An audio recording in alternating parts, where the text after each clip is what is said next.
অনেকদিন ধরেই একটা প্ল্যানিং চলছিল যে কয়লায় কাবাব পুরি খামু। অবশেষে আজকে আগে বললাম কয়লায় কাবাব পড়তে, কাবাব কবাব সহ সবকিছু লইয়ে এসেছি। যা কিছু করবো না করবো সমস্ত কিছু ব্লগের মধ্যে দেখাই দিব। হে গেছে, আসসালামু আলাইকুম, ওয়েলকাম টু আন্দনি ব্লগ। কি অবস্থা সবার? আশা করি সবাই খুব ভালো আছেন, আর আমি অনেক ভালো আছি। আজ সকালে দুপুরে রোদ থাকতেই আমরা কাবাব পড়তে আইয়ে পড়ছি। মূলত এই কাবাব পরোটা বেশি সুন্দর দেখায় রাত্রে, সন্ধ্যার পরে যখন আর কি চারিপাশে অন্ধকার হয়ে যায়, যখন আগুন জ্বালাই দিব ওই চুলার মধ্যে, আগুনটা জানি সুন্দরভাবে দেখায়। যেহেতু আমরা নতুন যে জায়গায় বাসা বাড়ি কিনছি ওইসব জায়গায় এই ধরনের অনুষ্ঠান করা যায় না, বা এই ধরনের কাবাব পোড়া বলেন, আগুন জ্বালানো বলেন, এগুলো সম্ভব না। আমরা অনেক দূরে আইয়ে পড়ছি, এমন এক জায়গায় আইয়ে পড়ছি এই জায়গা ভাই দুইটা গরু যে আস্তা পুরি খান কোনো ধরনের সমস্যা নেই। না, গরু পোড়ার কথা এমনি কথার কথা কইলাম, আবার কেউ পুরি খাইতে যান বুঝি, হলে কিন্তু পুলিশ ধরে লিয়ে যাবে। যাই হোক, মানে এইসব জায়গায় বিয়ে ইচ্ছা করলে টুকিটাকি জিনিস আপনি করতে পারবেন। না, আমাদের বাসায় বিয়ে যে করা যায় না কাহিনীটা ঠিক এরকম না, করা যায়, কিন্তু চারপাশের মানুষের একটা সমস্যা হইতে পারে, বা এই আগুনে উপরে যে ইলেকট্রিক লাইন লইন থাকে সমস্যা হইতে পারে, বা মানুষের একটা ক্ষয়ক্ষতি হইতে পারে, যেই লিগে আমরা আর কি রিস্কটা নেইনি। আমাদের বাসার ওই জায়গার মানুষ যেগুলো খায় না বা কাবাব পড়ে না, কাহিনীটা ঠিক এরকম না। ওই জায়গায় সবাই এরকম অনুষ্ঠান করে, কিন্তু অনেক সময় কমিউনিটি থেকে বা ইতালির থানা থেকে বলেন, পুলিশের থেকে বলেন, একটু অনুমতি নেওয়া লাগে। তারপরও বাসাবাড়ির সামনে পেয়ে পুরি নাকা এই কয়লাগুলো যখন জলে, এই যে দেখতে পাইতেছেন কাঠ জ্বলতে আছে, কাগজ জ্বলতে আছে, এগুলো যখন পুড়ে ছাই হয়ে যাবে, ছাইগুলো যখন মাটিতে পড়ে থাকে, দুনিয়াদারি ছাড়াই বেরিয়ে যায়, বিভিন্ন রকমের সমস্যা হয়। যেমন আটতে গেলে এই জোতার নিচে লাগে, আবার অনেক সময় কয়লার আগুনের এই টুকরাগুলো নিচে পড়ে থাকলে অনেক সময় বইয়ে জ্বলে, আটতে জ্বলিয়ে গেলে মানুষের হাতে পায়ে লাগতে পারে। মূলত এই সমস্যাগুলোর কারণেই আমরা এই দূরে আইয়ে পড়ছি। যখনই আসলে কাবাব খাওয়াটা শেষ হয়ে যাবে, কয়লাটা রাস্তায় মাটিতে ফেলাই থইয়া একটু পানি পানি দিয়ে আমরা যাবো। এই কয়লাগুলো আর নতুন করে ময়লার মধ্যে হেলান লাগবে না, বস্তা ভরা লাগবে না। আজকে আমরা কিসের কাবাব পড়তে আছি? আজকে আমরা পড়তে আছি ইতালিতে সবচেয়ে বিখ্যাত একটা কাবাব। ইতালিতে যত জায়গায় দেখবেন কাবাব পড়ে না কেন, এই কাবাবটা নাম্বার একেই থাকে বলা যায়। এই কাবাবটা হচ্ছে ভেড়ার মাংসের কাবাব। অনেকে কইতে পারেন যে ভেড়ার মাংসের তো অনেক গন্ধ হয়, আসলে না। এই কাবাবের লেগে যে মাংসগুলো থাকে, এই মাংসের মধ্যে কোনো ধরনের রক্ত টক্ত কিছু থাকে না। এগুলো আগে রক্তটারে জড়াইয়া তারপর পরিমাণ মতো থাকে চর্বি, পরিমাণ মতো থাকে মাংস। যখন এই কয়লার উপরে দেবেন, কয়লার তাপে প্রায় 4-5 মিনিট যখন পড়বে, কাবাবের মধ্যে তো অন্যরকম একটা গ্রান আসে, অন্যরকম একটা সুবাস আসে, তখনই আসলে খাবার সময় হয়ে যায়। আর আজকের কাবাবগুলো কিন্তু আমরা বাসায় বইয়া লাড়ির মধ্যে ভরিনি। এই যে শিক কাবাবগুলো আজকে যেটা পড়তে আনছি, এগুলো আমরা মার্কেট দিয়ে কিনে আনছি। প্রায় 50 না ধরুন 55 ইউরোর কাবাবগুলো আমরা আজকে মার্কেট দিয়ে আনছি, কয়েক প্যাকেটে আর কি। সো আমরা এখন অপেক্ষা করতে আছি কোন সময় কয়লাটা জ্বলবে। যখনই আসলে কয়লাটা জ্বলবে, উপর যে কাঠ কাগজ এগুলো সব ফালাই দেবো। ফালাই দেওয়ার পর উপরে যখনই আসলে কাবাবটা দিয়ে, কাবাবটা চুলার উপরে কয়েক সেকেন্ড রাখার পরে যখন এই ভিতরে একটা তেল ছাড়িয়ে দেবে, চর্বিগুলো গল্পে হালকাভাবে উপরে একটু লবণ দিয়ে দেবো। জাস্ট এতটুকুই কাবাবের প্রসেসিং। আর কোনো ধরনের মশলা, হলুদ মরিচ জিরা কিচ্ছু দেওয়া লাগবে না। কাঁচা মাংস আর লবণ এইগুলোর মধ্যে, এছাড়া আর অন্য কোনো ধরনের মশলা অ্যাড করার প্রয়োজন নাই। আর এই কাবাবের লাগে কিন্তু কোনো ধরনের সালাদ শসা কিছু খায় না। এই কাবাবের লাগে ইতালিয়ানরা খায়, ইতালিতে বলা হয় এগুলোর পানে, বাংলাদেশি ভাষায় রুটি বলতে পারেন। এই রুটিগুলো রেখা দেখ সমস্ত কিছুই আমরা আগের তো কিনে রাখিয়ে দিছি। আর আজকে ছিল রবিবার, ছুটির একটা দিনে সবাই ছুটি কাটাইতে আছে আজকে, স্কুল কলেজ সব কিছু, কাজের অফিস যেহেতু বন্ধ, ভাবলাম যে আজকেই আমরা আসলে এই কাবাবের আয়োজনটা করি হলাই। কারণ সোমবার দিন আসলে সম্ভব না, সোমবার সবাই আসলে ব্যস্ত থাকে, এত ব্যস্ততার মধ্যে আসলে এই ধরনের কাজে মন পায় না। যাই হোক, আমরা এখন অপেক্ষা করতে আছি কোন সময় কয়লাটা জ্বলিয়ে দেবে। আমরা চারপাশ দিয়ে কাগজ দিতে আছি, কাঠ দিতে আছি, যে যার মতো করে। কাগজ খুব একটা বেশি দেওয়া লাগে না, কাঠ দেওয়ার প্রয়োজন হয়। এই যে গাওয়ার পরে পাশে একটা ভালো কাঠ দেখছিলাম, কাঠগুলোরে কাঠটিয়া ছোট ছোট টুকরো করে এরপরে চুলার মধ্যে দিয়ে দিলাম, খুব সুন্দরভাবে জ্বলতে। কয়লা জ্বালানোর লাগে সর্বপ্রথম লাগে বাতাস।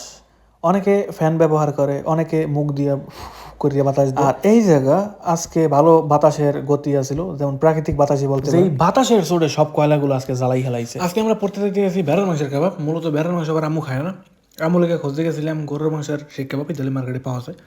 মার্কেটে আগে আগে দেখতাম, কিন্তু যখন এই পড়তে আইলাম, পড়ার কিছুক্ষণ আগে গেছিলাম মার্কেটে, যে যাই গরুর শিক কাবাবটা লই।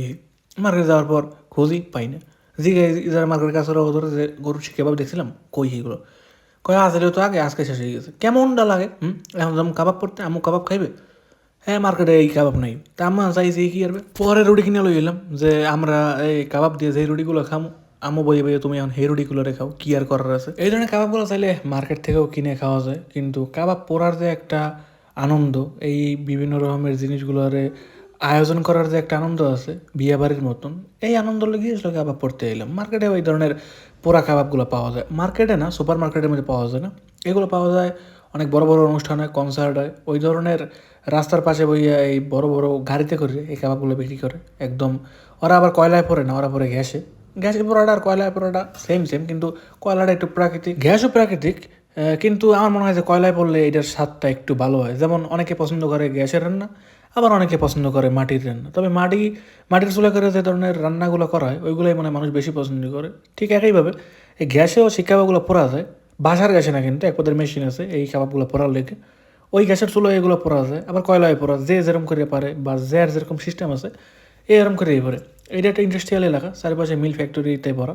আর আজকে যেহেতু রবিবার, আজকে সব কিছু বন্ধ, এই লেগেই মূলত আজকে এলাম পড়তে। দর্শক, দেখতে দেখতে আমাদের কয়লা কিন্তু জ্বলিয়ে গেছে। এখন চাইলে আমরা কাবাবগুলো দিয়ে দিতে পারি।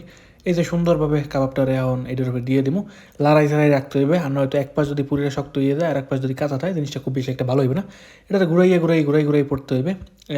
এই কাবাবটা যখন এই চুলার উপরে দিয়ে দেবেন, দেওয়ার পরে মাংসের তো একটা তেল বাইরে যাবে, মানে পানির মতন করে বাইরে যাবে।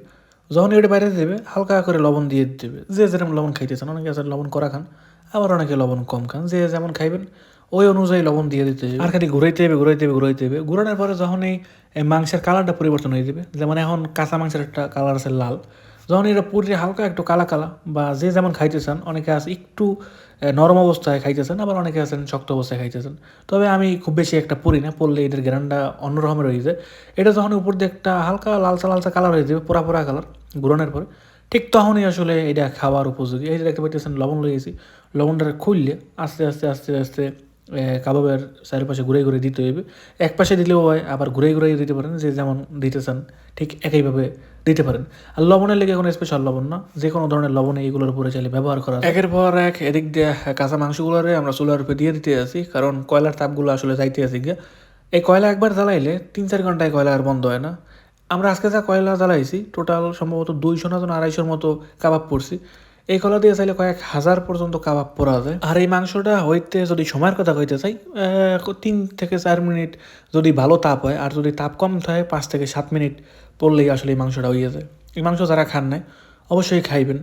ইচ্ছা হলে বাসায় বেয়ে পড়তে পারেন যদি জায়গা থাকে ভালো, অথবা মার্কেট থেকে কিনে খাইতে পারেন, যে যেমন পারেন খাইবেন। তবে এই মাংসগুলো একবার ট্রাই করতে পারেন। কেউ যদি জিজ্ঞাসা ইতালিতে সবচেয়ে বিখ্যাত খাবার কোনটা, এর তালিকায় এই খাবারটাও থাকে, এই শিক কাবাবটাও থাকে। খুবই পছন্দের কাবাব আমার। রান্না বাড়া খুব বেশি না করলেও আজকে একটু রাঁধুনি হয়ে গেলাম, ঘুরে দিতে আসি, লবণ দিতে আসি। ভালোই লাগে এই ধরনের আয়োজনগুলো করতে। অনেক আগে করছিলাম, প্রায় বছর ধরে আগে মনে হয় একবার পড়ছিলাম, আর আজকে পড়তে আসি। সো অনেক বছরের ডিফারেন্স বলতে পারেন। এই যে দেখতে পাইতে আছেন পাশে ডাইন সাইডে ওই কাবাবটা একটু হয়ে গেছে, এই পাশে একটু কাঁচা আছে। সো আমাদের আজকের বলে এই পর্যন্ত। এই দেখতে পাইতেছেন ছোটো ভাই খাইতেছে, বাবা খাইতে আছে, সবাই খাইতে আছে। আমরা আম্মু ছাড়া, আম্মু এগুলো পছন্দ করে না। আম্মু একটু ঘুরে লাইটের সাথে দিতে আছে। সো দেখা হবে পরবর্তী ব্লগে। ভালো থাকবেন, সুস্থ থাকবেন, বাই বাই সবাইকে।